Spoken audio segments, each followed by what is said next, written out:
Lahko malo poveš, zakaj slikarstvo sploh? Zaradi tega, ker sva z Nadjo Gnamuš, ta druga kuratorica te razstave, mislila, da je slika še vedno en medij, ki ima kaj zapovedati. Gotovo pa to izhaja tudi iz tega, da pač je slikarstvo ena od tistih smeri ali pa medijev umetnosti, ki so meni posebej blizu, in zaradi tega sem pač si želela narediti slikarsko razstavo in potem povabila Nadjo in je nastala slikarska razstava. Ste zbirali samo mlade umetnike? V bistvu mislim, da gre za mlajšo srednjo generacijo in mlajšo generacijo. Sva se pa mogli omejiti pravzaprav zaradi tega, ker zaradi prostora. Koliko ima vsak umetnik? Je enakovredno razdeljeno dela ali? Vsak umetnik je na razstavi predstavljen v bistvu z enim delom, kar pa lahko pomeni tudi, da gre za cikel ali pa ker nismo tako, ker gre ali pa za video ali pa parištveno za luknjo z vokom ali pa z muralom tam na Zuri na dvorišču, ki je spomeljeno v vrt. Kako bi bilo postavljati razstavo v taki vročini?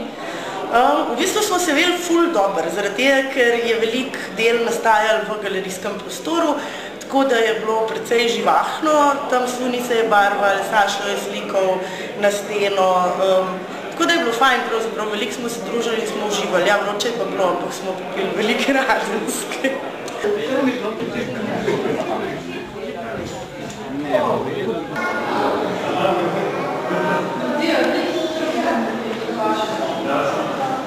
Pred tvojim delom, da lahko malo opišeš?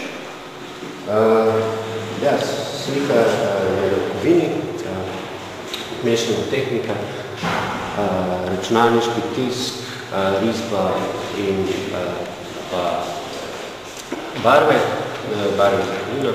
Naslov je Suprematist, Tweet of the Year, Suprematist, vržen sem malo pogledati. Tweet of the Year je sketch znamenite angleške skupine Monty Python, pri kateri je recimo zabavno to, da je John Cleese po tem skeču izjavil, da zaradi tega skeča ne bo on nikoli dobil viteškega naziva, se pravi Sir John Cleese.